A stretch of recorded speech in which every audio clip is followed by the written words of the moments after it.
சங்கீத பகுதி மாதிரி நம்ம வாசிக்கணும். சகல ஜனங்களே கைப்பற்றி தேவனுக்கு முன்பாக கம்பீரமாய் ஆர்ப்பரியுங்கள். உன்னதமானவராகிய கர்த்தர் பயங்கரமானவரும் பூமியின் மீது எங்கும் மகத்துவமான ராஜாவுமாய் இருக்கிறார். ஜனங்களை நமக்கு வசப்படுத்தி ஜாதிகளை நம்முடைய பாதங்களுக்கு கீழ்ப்படுத்துவார். தமக்கு பிரியமான யாக்கோபின் சிறப்பான தேசத்தை நமக்கு சுதந்திரமாக தேர்ந்தெடுப்பார். தேவன் ஆர்ப்பரிப்போடும் கர்த்தர் ஏக்கால சத்தத்தோடும் உயர எழுந்தினார்.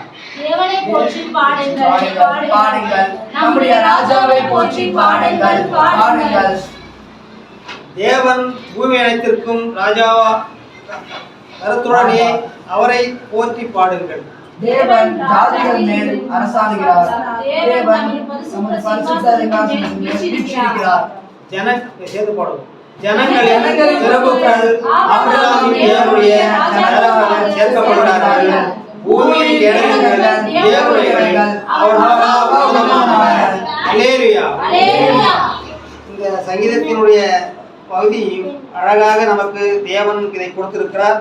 இதை நாம் எப்படி பாட வேண்டும் என்பதுதான் இதனுடைய வெளியரங்கமான ஒரு கருத்து. சகல ஜனங்களை கைப்பற்றி தேவனுக்கு முன்பாக கம்பீரமாய் ஆர்ப்பரியுங்கள் என்றால், நாம் கடவுளை பாடும்போது, ஆண்டவரை துதிக்கும் போது பாரத்தோடும் வருத்தத்தோடும் துதிக்கக்கூடாது என்பதுதான் தேவனுடைய நம்ம மேல் ஒரு இரக்கமும் ஆசையமாக இருக்கிறது. ஏன்னால் கம்பீரமாய் பாடுகள் என்று தாவீது ராஜா இதை நமக்கு ஆனந்தமாக சொல்கிறார். இந்த வார்த்தை என்றால் இது நமக்காக கொடுக்கப்பட்ட வார்த்தை, இது நமக்காக எழுதப்பட்ட சங்கீதம். சகல ஜனங்களே, நாம் ஒருத்தர் 2 பேர் இல்லை, 10 பேர் 5 பேர் இல்லை, சகல ஜனங்களும் கைப்பற்றி தேவனுக்கு முன்பாக கம்பீரமாய் ஆர்ப்பரியுங்கள். உன்னதராகிய கர்த்தர் பயங்கரமானவர், பூமி மீது எங்கும் மகத்துவமும் ராஜாவுமாய் இருக்கிறார். ஏனென்றால் ஆண்டவர் ராஜாவாக இருக்கிறபடியால்தான் இந்த ராஜாங்கம் யார் கையில் இருந்தாலும் அது நிலையிருப்பதில்லை. 5 வருஷம் ஒரு ஆள் கையில் இருக்கும், இன்னொரு 5 வருஷம் ஒரு ஆள் கையில் இருக்கும். ஏனால் இது மனிதனுடைய ஆளுகை. ஆனால் தேவனுடைய ராஜாங்கம், தேவனுடைய ஆளுகை சதா காலங்களிலும் சதா நேரங்களிலும் எப்பொழுதும் எந்த நேரத்திலும் அவர் கையிலே இருக்கிறது என்பதுதான் இதை நாம் உணர்ந்து கொள்ள வேண்டும். ஏனென்றால் நாம் அதை அறிந்தால் மாத்திரமே நாம் தேவனுக்கு கீழ்ப்படிவோம், தேவனை கம்பீரமாய் பாடுவோம். என்றால் இந்த உலகத்துக்கு நம்ம பயப்படக்கூடாது, இந்த உலகத்துக்கு நம்ம அச்சப்படக்கூடாது, கர்த்தரை பாடுவதற்கு நாம் வெட்கப்படக்கூடாது, கம்பீரமாய் பாட வேண்டும் என்றுதான் இதை தாவீது ராஜா நமக்கு இதை தெளிவாக கொடுத்திருக்கிறார். அடுத்துள்ளார் 3வது ஜனங்களை நமக்கு வசப்படுத்தி ஜாதிகளை நம்முடைய பாதங்களுக்கு கீழ்ப்படுத்துவார். என்றால் எல்லா ஜனங்களும் அவருக்கு கீழ்ப்படிய வேண்டும் என்றுதான் அவர் ஆசைப்படுகிறார். நாம் அல்ல, நாம் அவருக்கு கீழ்ப்படிய வேண்டும். எல்லா ஜாதிகளும், ஜாதி என்பது மனிதனால் உருவாக்கப்பட்டது, அதனால் தான் எல்லா ஜாதியும் அவர் ஒன்று கொடுக்கிறார். ஏன்னா ஜாதி என்பது ஒரு ஜாதி கிடையாது. இந்த உலகத்திற்கு 3000 ஜாதிகள் இருக்கிறது.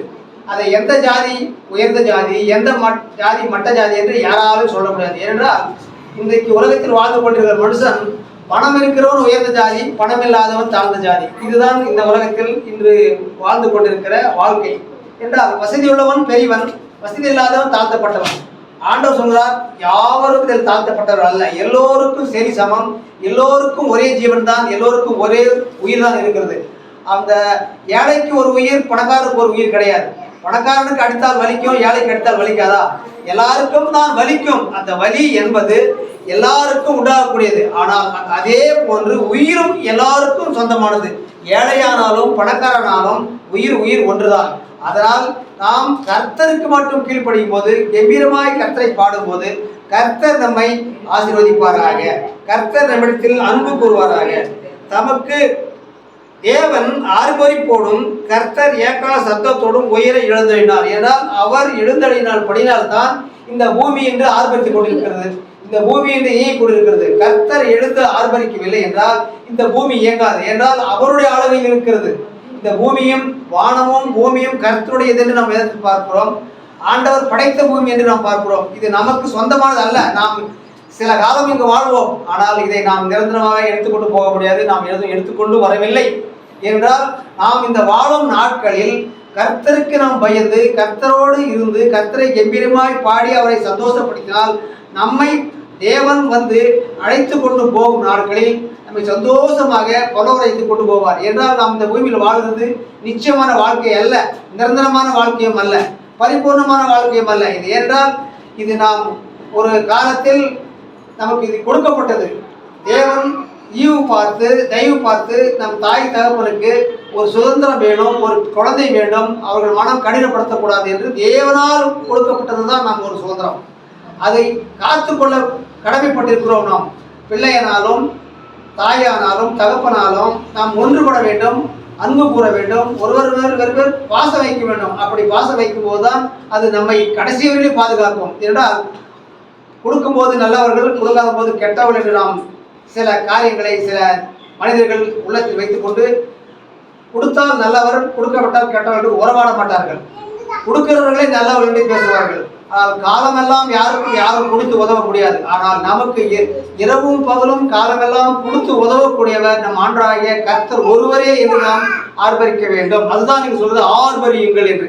ஏனால் நம் ஆர்ப்பாரத்தோடு ஆண்டவரை நம்ம ஆர்ப்பரித்து பாடும்போது, சந்தோஷப்படுத்தும் போது தேவன் நம்மை கண்காணித்துக் கொண்டிருப்பார். நமக்கு பிள்ளைகளுக்கு என்ன ஆபத்து, என்ன கஷ்டம், என்ன பாடுகள் வருகிறது என்று. ஏனால் வசனம் சொல்கிறது, ஒருவனும் கெட்டு போகாமல் எல்லோரும் நித்திய ஜீவன் அடைய வேண்டும் என்று. நாம் அப்படி நித்திய ஜீவன் அடைய வேண்டும் என்றால் கர்த்தரை மாத்திரம் ஆர்ப்பரிக்க வேண்டும் என்று தேவன் சொல்கிறார். 8வது சொல்கிறார், தேவன் ஜாதிகள் மேல் அரசாளுகிறார், தேவன் தமது பரிசுத்த சிங்காசனத்தில் மேல் வீற்றிருக்கிறார். எவ்வளவு அழகாக சொல்றது. அவர் பரிசுத்த சிங்காசனத்தில் இருக்கிறார். நாம் யாரையும் நாம் குறைந்து இடம் போட முடியாது. மனுஷன் இன்று இருக்கலாம், நாளை மறைந்து விடலாம். ஆனால் தேவன் அமைந்திருக்கிற சிங்காசனம் அது ஆகாயத்திலேயும் பூமியிலையும் எல்லாவற்றையும் ஆளுகை செய்யக்கூடியதாக இருக்கிறபடினால் அவரை நாம் பரிபூர்ணமாக ஆர்வத்தோடு கொண்டாடுவோம் என்று சொல்றார். கடைசி லாஸ்ட் வருஷம் பாருங்க, 9வது படுங்க. ஜனங்களின் பிரபுக்கள் ஆபிரகாமின் தேவனுடைய ராஜாக்களாகிய சேர்க்கப்படுகிறார்கள். பூமியின் கேடகங்கள் தேவனுடையவைகள், அவர் மகா உன்னதமானவர். இது எதை குறிக்கிறது என்றால் தேவனுடைய ஜனங்களாக சேர்க்கப்படுகிறார்கள். யார்? நாம். இப்ப நாம் உலகத்தார இருந்தால் இங்கு நாம் அமர்ந்திருக்க முடியாது, தேவனை நாம் வணங்கியிருக்க முடியாது.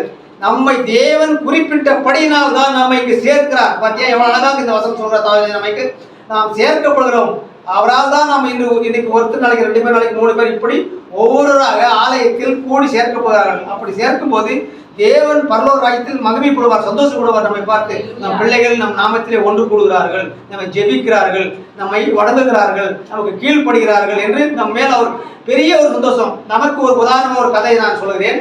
நாம் பெற்ற பிள்ளைகள் நமக்கு முன்பாக நாம் அவர்களை வளர்க்கும் போது, அவர்கள் தெருவில் நடந்து போகும்போது நாம் அவர்களுக்கு அழகாக துணியை அழகாகப்படி மின்னல் விட்டு பின்னால் அழகாக பார்க்கிறோம். அந்த பார்க்கும்போது நம்முடைய பிள்ளைகள் நமக்கு முன்பாக செல்லும் போது அந்த பிள்ளையுடைய அழகை பார்த்து நம்ம எவ்வளவு அழகாக குறிக்கிறோம். என் மகன் எவ்வளவு ஸ்டைலா போறான், என் மகன் எவ்வளவு அழகா போகிறார், எப்படி நாம் ரசிக்கிறோம். அதை காட்டிலும் நம் தேவன் நம்மை அதிகமாக ரசித்துக் கொண்டிருக்கிறார். ஏனென்றால் தேவன் நம்மேல் அதிக பற்று வைத்திருக்கிறார், அதிக அன்பு வைத்திருக்கிறார், அதிக இரக்கம் வைத்திருக்கிறார். ஏனால் அவர்தான் நம்மை உண்டாக்கினார், அவர்தான் நம்மை படைத்தார். ஆனால் நாமே இந்த பூமிக்கு வரவில்லை. ஒருபோதும் ஒரு நாளும் நாம் இந்த பூமிக்கு தானாக வரவில்லை. தேவனுடைய சித்தம் இருந்தபடியால் தான் இந்த பூமியில் வந்து நாம் இதை அனுபவிக்க வேண்டும், இதை நாம் புசிக்க வேண்டும், இதை ருசிக்க வேண்டும், இதை காண வேண்டும், இதை பார்க்க வேண்டும் என்று அவர் தீர்மானம் வைத்திருக்கிறார். வசனம் சொல்றது, நாளை நீர் என்ன புசிக்க வேண்டும், என்ன சாப்பிட வேண்டும் என்று நீ கவலைப்படாதீர்கள். பத்தியா ஆண்டவர் எவ்வளவு அழகாக சொல்றார் நமக்காக. என்றால் இந்த வார்த்தை, இந்த வசனம் அது தேவனால் கொடுக்கப்பட்டது, தேவனால் அருளப்பட்டது. இது அதனால் தான் நாம் இங்கு ஒன்று கூடியிருக்கிறோம், ஒன்று சேர்ந்திருக்கிறோம். இங்கு கர்த்தரிடத்தில் நாம் கர்த்தரை மையப்படுத்திக் கொண்டிருக்கிறோம்.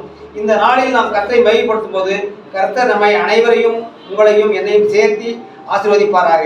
நாம் இந்த சங்கீத செய்தியை முடித்து